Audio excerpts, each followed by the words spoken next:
क्या आपने कभी ऐसा महसूस किया है कि सब कुछ होते हुए भी कुछ अधूरा है?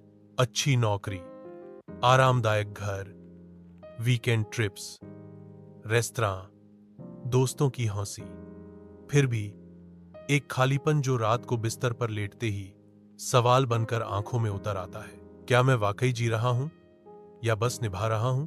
राहुल की कहानी उन्हीं लाखों लोगों की कहानी है जो रोज सुबह ऑफिस जाते हैं, मुस्कुराते हैं, काम करते हैं और फिर चुपचाप अकेलेपन को सीने से लगाकर सो जाते हैं। लेकिन एक मोड़ ऐसा भी आया जहां राहुल ने खुद को फिर से पाया और तब उसे समझ आया कि जिंदगी क्या होती है जब वो सिर्फ काटनी न पड़े, जीने लगे। राहुल 32 साल का था, मुंबई में एक एमएनसी में सीनियर प्रोजेक्ट मैनेजर। हर महीने बैंक अकाउंट में मोटा वेतन आता, घर में एक्ट चलता, कार की चाबी टेबल पर रखी होती और इंस्टाग्राम पर हर हफ्ते कुछ न कुछ नया पोस्ट हो जाता। दिखने में सब परफेक्ट था, मगर अंदर से जैसे कुछ टूट चुका था। रोज वही रूटीन, सुबह 8 बजे उठना, लैपटॉप खोलना, zoom call, presentation, hi hello sir, client calls, meetings की झड़ी और फिर रात को 11 बजे तक स्क्रीन से चिपके रहना। दिन का खाना कभी डेस्क पर, कभी स्किप कर देना। एक दिन रात को घर लौटते हुए जब लिफ्ट का दरवाजा खुला तो राहुल ने आईने में खुद को देखा। आंखों के नीचे काले घेरे, बाल बिखरे हुए और चेहरे पर एक अजीब सा थकान भरा सन्नाटा। उसने खुद से पहली बार पूछा, क्या वाकई ये वही जिंदगी है जिसका सपना मैंने बचपन में देखा था? उस रात राहुल ने अपने पुराने अलमारी के डिब्बों को टटोलना शुरू किया। उसे एक पुराना कैमरा मिला, धूल से भरा, लेकिन अब भी काम करता था। साथ में एक डायरी मिली जिसमें उसने कॉलेज के दिनों में लिखा था, एक दिन मैं कैमरे से लोगों की कहानियां दुनिया को दिखाऊंगा। वो डायरी पढ़कर वो घंटों चुप बैठा रहा। उसकी आंखें नम थी क्योंकि उसने सिर्फ सपने नहीं खोए थे, खुद को खो दिया था। अगले दिन संडे था। पहली बार उसने कोई मीटिंग नहीं ली, कोई कॉल नहीं उठाया। वो अपने पुराने कैमरे को लेकर पास के एक अंगो पहुंचा।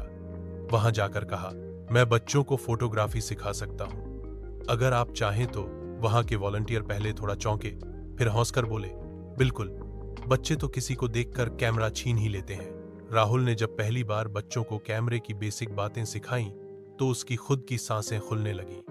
बच्चों की मासूमियत, वो सीधी हंसी, वो सर देखो ये फोटो कहते हुए दौड़ते कदम।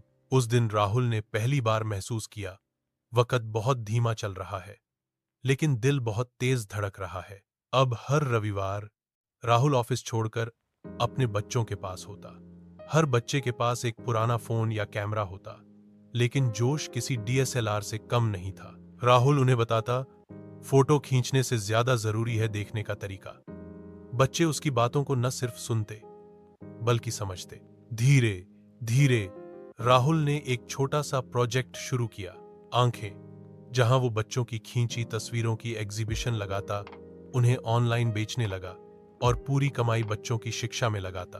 अब राहुल ऑफिस का वो आदमी नहीं था जो बस केपीआई और टाइमलाइन में उलझा हो। अब वो इंसान था जो सुबह उठकर मुस्कुराता था और रात को सोते वक्त भीतर से सुकून महसूस करता था। एक दिन एक बच्ची ने अपने हाथों से बना एक फ्रेम उसे भेंट किया। उसमें उसकी एक तस्वीर थी और नीचे लिखा था, थैंक यू भैया, आपने हमें हमारे सपनों को देखना सिखाया। राहुल उस फ्रेम को देखकर बहुत देर तक कुछ बोल नहीं पाया, बस मन ही मन सोचता रहा, शायद अब मैं फिर से जीना सीख गया हूं। इस कहानी से ये सीख मिलती है कि जिंदगी की असली गहराई वो नहीं जो बाहर दिखती है, बल्कि वो जो भीतर बदलती है। जब हम खुद को खो बैठते हैं तब दूसरों की मदद करके अक्सर खुद को फिर से पा लेते हैं। कभी कभी मकसद बहुत दूर नहीं होता, वो वहीं होता है जहां हम सच्चे दिल से कुछ लौटाते हैं और वही लौटाना सबसे बड़ी कमाई बन जाता है।